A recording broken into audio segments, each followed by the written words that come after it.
Excellence, Madame la Présidente du Comité des ministres du C10, représentant le président Julius Maada Bio, président de la République de Sierra Leone et président du C10, Madame, Monsieur le ministre des Affaires étrangères du Sénégal et de l'extérieur, Mesdames, Messieurs les ministres, Madame le commissaire aux affaires politiques de l'Union africaine, Excellences, Mesdames et Messieurs les ambassadeurs, Mesdames et Messieurs, c'est avec plaisir que nous vous accueillons à Dakar à l'occasion de cette 8e réunion ministérielle du Comité des 10 de l'Union africaine sur la réforme du Conseil de sécurité des Nations Unies.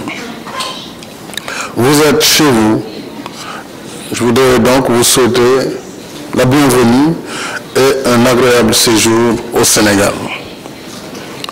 Je vous remercie pour votre participation qui témoigne de l'intérêt commun que nos pays accordent à la question importante, j'allais dire fondamentale, de la réforme du Conseil de sécurité.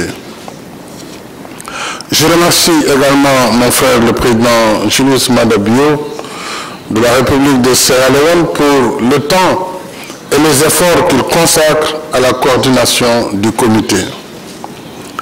À quelques semaines du 33e sommet de l'Union africaine, cette réunion nous offre l'occasion propice de faire le point sur les négociations qui se déroulent à New York sur la réforme du Conseil de sécurité et de faire rapport au sommet à Addis Abeba.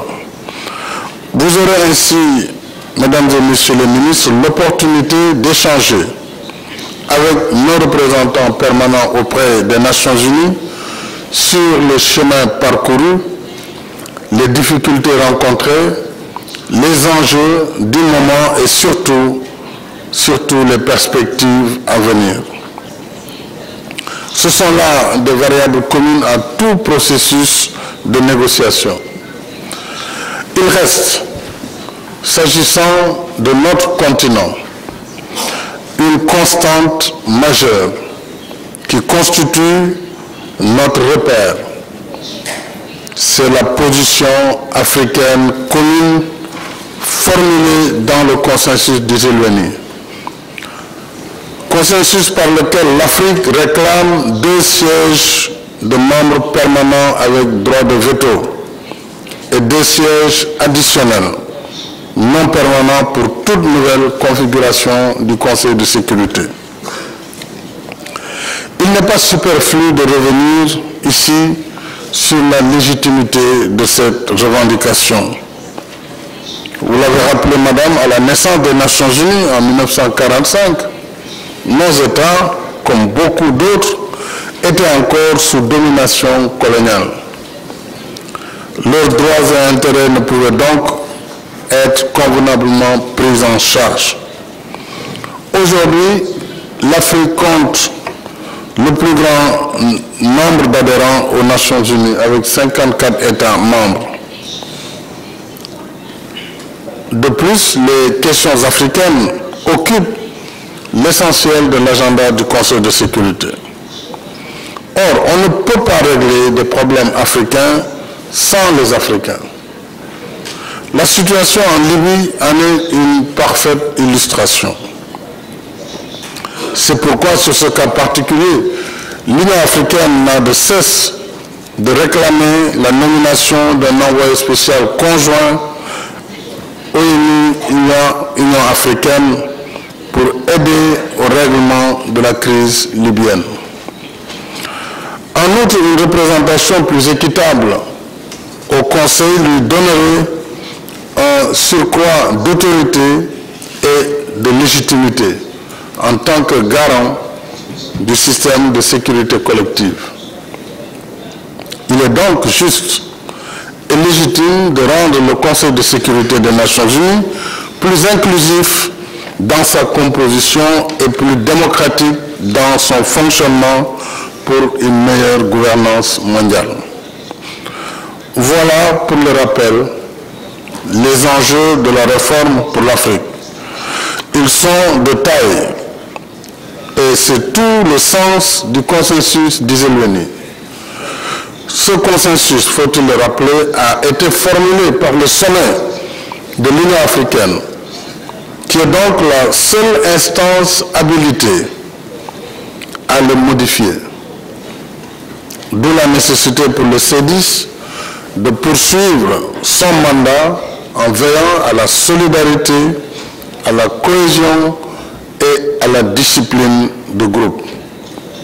Bien évidemment, nous continuerons aussi de faire preuve d'ouverture dans l'échange avec les autres groupes d'intérêt. C'est la dynamique même de la négociation qui le veut. En même temps, il nous faudra éviter toute initiative ou démarche de nature à fragiliser l'unité et la cohésion du groupe africain. Il est important que le groupe continue d'insister sur la nécessité de préserver l'inclusion et la transparence dans le processus de négociation au sein du groupe de travail de l'Assemblée. Sur les questions de fond, il est aussi juste que la position africaine réclame, en cas de réforme du Conseil de sécurité, que donc nous réclamions un statut unique pour tous les membres permanents. Ce qui veut dire que les nouveaux membres permanents devront être investis des mêmes prérogatives que les anciens, notamment en ce qui concerne le droit de veto.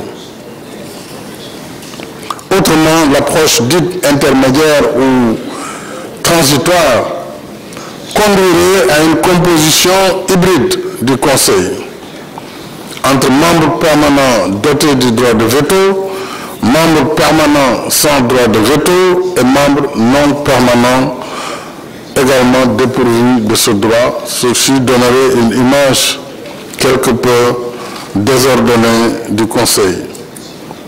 Voilà les quelques réflexions que je voulais soumettre à votre rencontre, en remerciant tous les pays membres de notre comité pour leur contribution à la promotion et à la défense du consensus d'Iselweni.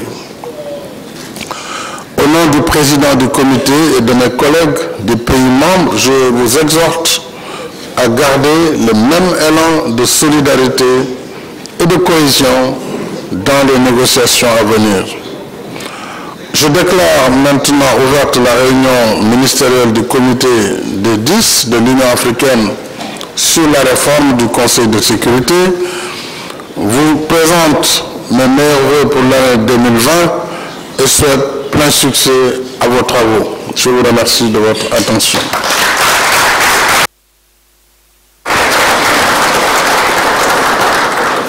Merci, Monsieur le Président de la République. Nous allons observer une